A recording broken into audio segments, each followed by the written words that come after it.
Friends, మీ అందరికీ కూడా శుభం జరగాలని కోరుకుంటూ మరో కొత్త వీడియోతో మీ ముందుకు వచ్చేసిందండి మన ఛానల్. రోజు మనం ఈ వీడియోలో అక్షయ పాత్ర అనగానే మనందరికీ తెలుసు కదండి. అక్షయ పాత్రను ఎలా ప్రతిష్ఠించుకోవాలి, అందులో ఏమి వేయాలి, అసలు ఏ ఏ రోజుల్లో పెట్టుకోవాలి, మూత పెట్టుకోవాలా వద్దా, ఏ రోజుల్లో డబ్బులు వేయాలి, ఏ రోజుల్లో తీసుకోవాలి, ఈ పాత్రని ఎందుకు వాడాలి, అందులో కళ్ళు ఉప్పే వేయాలా, అసలు ఏమేం వేసుకోవాలి, ఏ రోజుల్లో ప్రతిష్ఠించి పెట్టుకోవాలి, ముఖ్యంగా ఎటువంటి నియమాలు పాటించాలి, క్లీన్ చేసుకోవాలా లేదా, ఏ ఏ రోజుల్లో ఎలా దాన్ని శుభ్రం చేసుకోవాలి, పాడైపోతే ఎలా, ఒకవేళ బై మిస్టేక్ పగిలి పాడైపోయింది అనుకోండి కుండ, అటువంటి టైంలో ఏం చేయాలి, ఇలా అక్షయ పాత్ర అనగానే చాలామందికి చాలా డౌట్స్ వస్తాయి. అందరూ పెట్టుకోవచ్చా లేదా, ఆనవాయితీ ఉండాలా అని, అలా ప్రతి ఒక్క విషయం కూడా ఎటువంటి డౌట్స్ లేకుండా, ముఖ్యంగా అందులో వేసినవి ఏం చేయాలి, ఇలా ప్రతి ఒక్కటి కూడా ఎటువంటి మీకు డౌట్స్ లేకుండా ఈ వీడియోలో చూద్దాం ఫ్రెండ్స్. అక్షయము అంటే తరగనిది, శాశ్వతమైనది, ఎప్పటికీ నిలిచి ఉండేది అని అర్థము. అందుకే అక్షయ పాత్రను మనము ప్రతిష్ఠించుకొని ఇంట్లో పెట్టుకుంటే అందులో మనం ఏవైతే పెట్టుకుంటామో అవన్నీ కూడా అక్షయంగా ఎప్పటికీ దినదినాభివృద్ధి అవుతూ ఉంటాయని, ఎప్పటికీ ధనధాన్యానికి లోటు లేకుండా, ఆర్థిక అవసరాలకు ఎటువంటి ఇబ్బందులు లేకుండా, అప్పులు లేకుండా ఎల్లప్పుడూ కూడా లక్ష్మీ కటాక్షం కలుగుతుందని, ఆ లక్ష్మి అనుగ్రహం కలుగుతుందని చెప్పి చెబుతారు. ఈ అక్షయ పాత్ర పెట్టుకోవడం అనేది మనకి పూర్వకాలం నుంచి కూడా ఉందండి. అక్షయ పాత్రను ఇంట్లో పెట్టుకుంటే మహాలక్ష్మీదేవి అనుగ్రహంతో వృధా ఖర్చులు తగ్గి ఆర్థిక సమస్యల నుంచి కూడా బయటపడతాము. అక్షయ పాత్రను అక్షయ తృతీయ రోజున, దీపావళి రోజు, ధనత్రయోదశి రోజున, శుక్రవారాలలో ఏవైనా మంచి తిథులు ఉన్నప్పుడు, అంటే ఏకాదశి, పంచమి తిథులలో మనము అక్షయ పాత్రను చేసుకొని ప్రతిష్ఠించి పెట్టుకుంటాము. అక్షయ పాత్ర గురించి ఉన్న ఒక్కొక్క డౌట్ కూడా క్లియర్ చేసుకుందాము ఫ్రెండ్స్. పాండవులు వనవాసం వెళ్ళేటప్పుడు శ్రీకృష్ణ భగవానుడు అక్షయ తృతీయ రోజే ఈ అక్షయ పాత్రను ఇచ్చినట్లు మన పురాణాల్లో ఉంది. అందుకే ముఖ్యంగా అక్షయ తృతీయ రోజు అక్షయ పాత్రను పెట్టుకుంటే విశేష ఫలితాలు కలుగుతాయి. ఈరోజు ఆ లక్ష్మీ అమ్మవారిని విశేషంగా పూజించుకొని అక్షయ పాత్ర ప్రతిష్ఠించుకుంటే లక్ష్మీ కటాక్షం శీఘ్రమే కలుగుతుంది. కొత్తగా పెట్టుకునే వాళ్ళు పెట్టుకోవచ్చా, ఆనవాయితీ ఉండాలా అంటే, ఈ అక్షయ పాత్ర పెట్టుకోవడం అనేది ఆనవాయితీ అనేది ఏమీ లేదండి. ఎవరైనా పెట్టుకోవచ్చు. పెట్టుకున్నాక జాగ్రత్త చేసుకొని మనము ఎక్కడ పెట్టుకోవాలి అంటే, ప్రతిష్ఠించుకున్న రోజు కదిలించుకోకుండా ఆ తర్వాత రోజు పూజా రూమ్లో పెట్టుకోవచ్చు. పూజా రూమ్లో పెట్టుకుంటే మాత్రం ప్రతినిత్యము కూడా ధూపదీప నైవేద్యాలు సమర్పించుకోవాలి. లేదు అనుకుంటే మనము డబ్బులు దాచిపెట్టుకునే బీరువాలో కానీ ఎక్కడ అంటే ఎటువంటి అంటు ముట్టు లేకుండా ఉన్న దగ్గర భద్రపరచుకోవచ్చు. మట్టి పాత్రనే వాడతామండి. అంటే మట్టి కుండని తీసుకొచ్చుకుంటాము. చిన్న మట్టి కుండ సైజు, మీడియం సైజు తెచ్చుకుంటాం. మరీ పెద్దది కాదు, మరీ చిన్నది కాదు, మన చెయ్యి పట్టేంత ఇటువంటి సైజు అయితే బాగుంటుంది, తీసుకొచ్చుకోవాలి. మట్టి ఎందుకు వాడతాము అంటే, మట్టి అంటే భూమి నుండి వచ్చేది, మట్టి స్వచ్ఛమైనది, ఎటువంటి దోషాలు ఉండవని, అంతేకాదు మట్టి పాత్రను అక్షయ పాత్రగా ప్రతిష్ఠించి చేయడం వలన అనంతమైన సంపదలు ప్రాప్తిస్తాయని, అందుకే మట్టి పాత్రను వాడాలి అని చెబుతారు. ఈ మట్టి కుండను తెచ్చుకునేటప్పుడు కొన్ని నియమాలు ఉన్నాయండి. కుండను ఒక్కటిగా తెచ్చుకోకూడదు, 2 వస్తువులుగా అట్లా తెచ్చుకోవాలి. అంటే కుండతో పాటు పైన మూత లేదా చిన్న ప్రమిద, లేదా మనకి కుండతో పాటు ఇంట్లోకి ఏదైనా అవసరమైనది ఏదైనా సరే 2గా తీసుకొచ్చుకోవాలి. ముఖ్యంగా మనకి కర్మకాండలు అవి చేసేటప్పుడు మట్టి కుండని ఒక్కదాన్నిగా తెచ్చుకుంటారు, అవునా కాదండి? అందుకని ఒక్కటిగా తెచ్చుకోకూడదు, 2గానే తెచ్చుకోవాలి. ఇంకా ఎందుకు అంటే, మన పెద్దలు చెప్తేది ఏమిటి అంటే, కుండని కొనేటప్పుడు అక్కడే మనం చాక్ పీస్తో ఇంటూ మార్కు వాళ్ళ దగ్గరైనా వేయించుకొని తెచ్చుకోవాలండి. లేదు అనుకుంటే మనమైనా సరే చాక్ పీస్ తీసుకెళ్ళి అక్కడే ఇంటూ మార్కు వేసుకొని తీసుకొచ్చుకోవాలి. ఎందుకంటే మేము శుభకార్యానికి తీసుకొచ్చుకుంటున్నాము, అశుభకార్యానికి కాదు అనడానికి ఈ క్రాస్ మార్క్ అన్నమాట. కాదు అనడం కోసము మనము ఈ క్రాస్ మార్క్ వేసుకొని తీసుకొచ్చుకోవాలి. అలాగా తీసుకువచ్చుకున్నటువంటి కుండని నీళ్ళల్లో ఒక అరగంట నానబెట్టుకోవాలి. ఎందుకు అనంటే, ఒక్కసారి మనము పెట్టిన తర్వాత ఫస్ట్ టైము మనము కడిగి పెట్టుకోవాలి. ఆ తర్వాత నుంచి నీటితో కడగకూడదండి. ఆ విషయం కూడా చెప్తాను ఎందుకు ఏమిటి అనేది. అందుకని ఫస్ట్ టైం మనం తెచ్చుకున్నప్పుడు ఒక అరగంట నీళ్ళలో నానబెట్టుకొని కొంచెము ఆరబెట్టుకోవాలండి. ఎండకు కానీ లేదా బయట కానీ కొంచెం ఒక గంట ఆరబెట్టుకుంటే మనకి తర్వాత కూడా పాడవకోకుండా ఉంటుంది.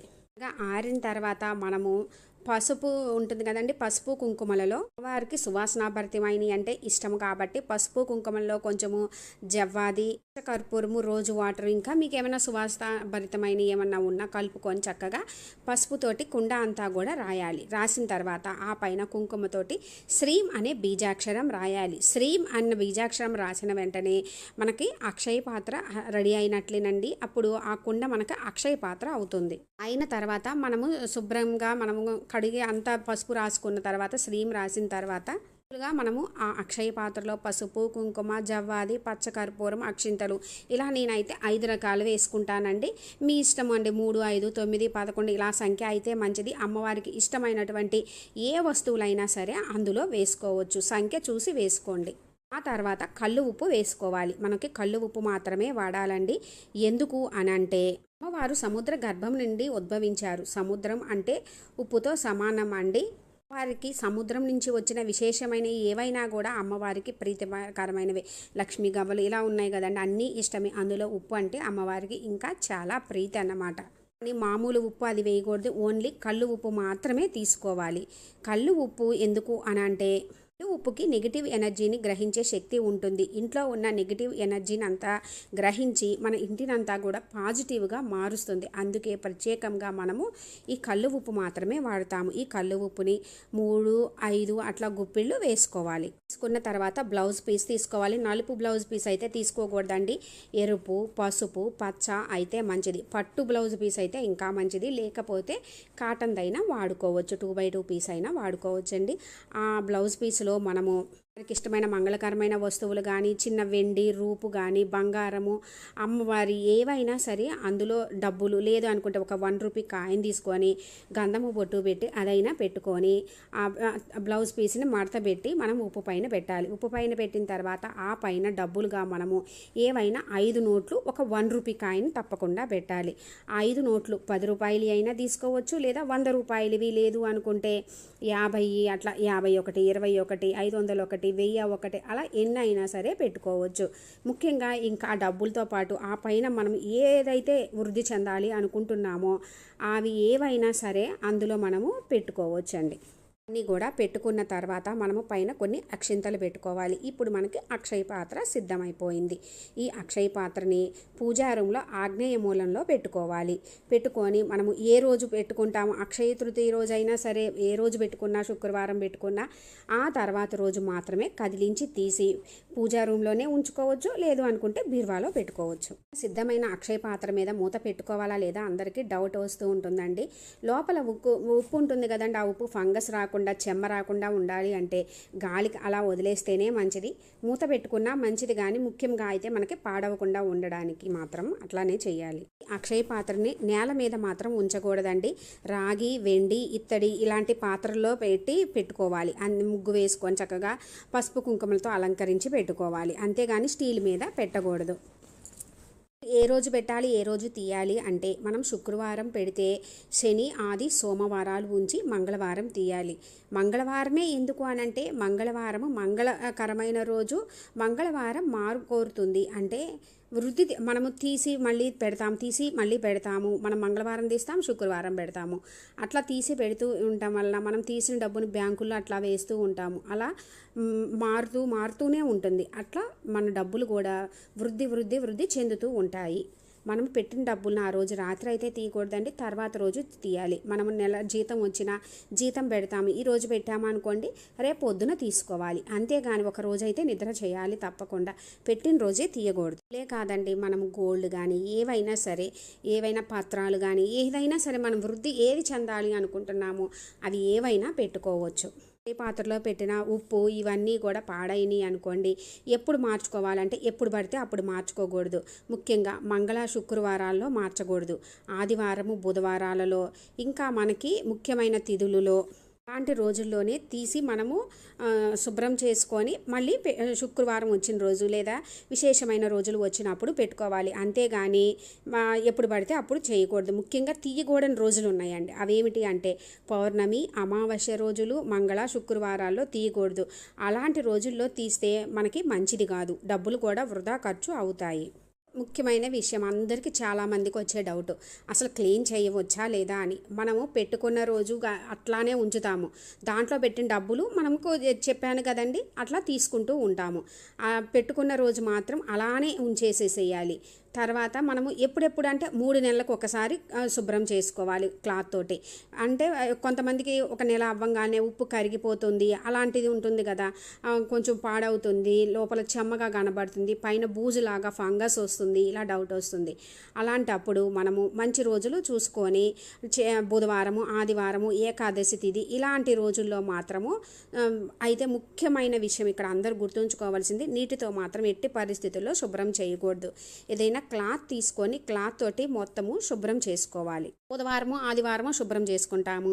మళ్ళీ మనము శుక్రవారం వస్తుంది కదండి, అప్పుడు కానీ లేదంటే అక్షయ తృతీయ, దీపావళి, ధనత్రయోదశి ఆ దగ్గరలో ముందు రోజుల్లో శుభ్రం చేసుకొని కొంచెం ఆరనిచ్చి మళ్ళీ యథావిధిగా మనము ఎలా అయితే ప్రతిష్ట చేసుకుంటామో అలానే మళ్ళీ చేసుకోవాలి. అయితే ఇక్కడ ఒక్క విషయం, ఎంత మనం క్లీన్ చేస్తున్నాం అనుకోండి, ఎంత క్లీన్ చేస్తున్నా రూపాయి కాయిన్ ఉంటుంది కదండి, ఆ 1 రూపీ కాయిన్ని మాత్రం దాంట్లోనే ఉంచాలి, ఉంచే శుభ్రం చేసుకోవాలి. తీసి పక్కన పెట్టేసి మళ్ళీ క్లీన్ చేసుకొని పెడదాం అనుకోవద్దు. రూపాయి కాయిన్ని లోపలే ఉంచేసి మనం ఉప్పు అన్నీ తీసి క్లాత్తో తుడిచేటప్పుడు కూడా ఆ 1 రూపీ కాయిన్ని లోపలే ఉంచి శుభ్రం చేసుకోండి. క్లాత్ తోటే ముఖ్యంగా గుర్తుంచుకోండి, వాటర్ యూజ్ చేయకూడదు. ఎందుకు అంటే మన పురాణాల ప్రకారము తెలిసిందే కూడా, పాండవులకు శ్రీకృష్ణుడు అక్షయ పాత్రని బహుకరిస్తారు కదండి. అందుకే ముఖ్యంగా ఈ అక్షయ తృతీయ రోజే బహుకరించారని అక్షయ పాత్రని ఈరోజు పెట్టుకుంటే ఇంకా మంచిదని కూడా చెప్తారు. ఇచ్చినప్పుడు ఒకసారి ద్రౌపదీదేవి తెలియకుండానే అక్షయ పాత్రను కడిగి శుభ్రం చేసి ఆరబెడుతుంది. అలా చేయడం వలన అన్నానికి చాలా ఇబ్బందులు పడతారు. అప్పుడు శ్రీకృష్ణ భగవానుడు ఒక్కసారి సరిగా చూడమ్మా, ఆ ఒక్క అన్నం మెతుకైనా ఉంటుంది, ఒకవేళ ఒక్క అన్నం మెతుకున్నా కూడా అది పనిచేస్తుంది కాబట్టి అని చెప్పగా ద్రౌపదీదేవి చూడగా చిన్న అన్నం మెతుకు కనిపిస్తుంది. చిన్న అన్నం మెతుక వల్ల మళ్ళా వాళ్ళకి అందులో నుంచి వాళ్ళు అనుకున్నవి అన్నీ కూడా రావడం మొదలు పెడతాయి. అందుకని చెప్పేసి అంటారు అక్షయ పాత్రని కడగకూడదు, 1 రూపాయి అయినా ఉంచాలి అని. అందులో ఏ చిన్నది ఉన్నా కూడా అది అక్షయ పాత్ర అవుతుంది. మనం క్లీన్ చేసామనుకోండి అది ఇంకా అక్షయ పాత్ర కాదు, మామూలు మట్టి కుండే అవుతుంది. అంటే ఎట్టి పరిస్థితుల్లో కడగకూడదు. ఇంకొక విషయము, అందులో మనము కుండ చాలా రోజులు అవుతుంది, పాడైపోయింది, కొంచెం పగుళ్ళు వస్తాయి లేదా కింద పడడం ఏదన్నా అయ్యింది అనుకోండి బై మిస్టేకు, అలాంటప్పుడు అది తీసి పక్కన పెట్టేసేసి మనము యథావిధిగా మళ్ళీ కొత్తది తెచ్చుకొని చేసుకోవాలి. క్లీన్ చేసేటప్పుడు అందులో పెట్టినవి అన్నీ కూడా ఏం చేయాలి అని వస్తుంది. మనము అందులో పెట్టిన ఉప్పుని మన ఇంట్లో షింకు క్లీన్ చేసి షింకులో అన్నా వేయాలి, లేదంటే కాలువలో అన్నా వేసుకోవాలి. రూపాయి కాయిన్ అయితే మళ్ళీ మనం వాడుతూనే ఉంటాము, అందులో పెట్టిన డబ్బులు పెడుతూ తీస్తూ ఉంటాము. బ్లౌజ్ పీస్ మంచిగా ఉందనుకోండి అదే బ్లౌజ్ పీస్ వాడుకోవచ్చు. కొంచెం ఏదన్నా ఇదైతే మనము ఇంట్లో ఏదన్నా మనము దేవుడి పటాలు క్లీన్ చేసుకోవడానికి కానీ లేదు అనుకుంటే మనం బ్లౌజ్గా అయినా కుట్టించుకోవచ్చు. మళ్ళీ తర్వాత మళ్ళీ అది పాడైంది మాత్రం పెట్టకూడదు, మళ్ళీ కొత్త బ్లౌజ్ పీస్ మాత్రమే పెట్టుకోవాలి. ఇవి ఫ్రెండ్స్ అక్షయ పాత్ర గురించి నాకు తెలిసింది. అందరికీ చాలామంది కామెంట్స్లో అడుగుతూ ఉన్నారు, అవన్నీ కూడా డీటెయిల్డ్గా చెప్పాలని ఈ వీడియో చేస్తున్నాను ఫ్రెండ్స్. అక్షయ తృతీయ రోజు కానీ మిగిలిన రోజుల్లో కానీ అక్షయ పాత్ర ఎలా పెట్టుకోవాలి అని క్లియర్గా నేను అప్లోడ్ చేసిన వీడియో ఉంది ఫ్రెండ్స్. ఇంట్రెస్ట్ ఉంటే విజిట్ చేయండి, ఎండ్ స్క్రీన్స్లో డిస్క్రిప్షన్లో ఇస్తాను. ఎన్నో విశిష్టతలున్న అక్షయ పాత్రను ఎటువంటి అనుమానాలు ఎటువంటి సందేహాలు లేకుండా మీ ఇంట్లో ఉన్న పెద్దవాళ్ళ అనుమతితోటి పెట్టుకొని అక్షయ పాత్రను ప్రతిష్ఠించుకొని లక్ష్మీ అమ్మవారి అనుగ్రహంతో మీ ఇంట్లో ఎల్లప్పుడూ కూడా సిరి సంపదలు, అష్టైశ్వర్యాలు, ఆయురారోగ్యాలతో మీ ఇల్లు తులతోగాలని కోరుకుంటున్నాను ఫ్రెండ్స్. Thanks for watching.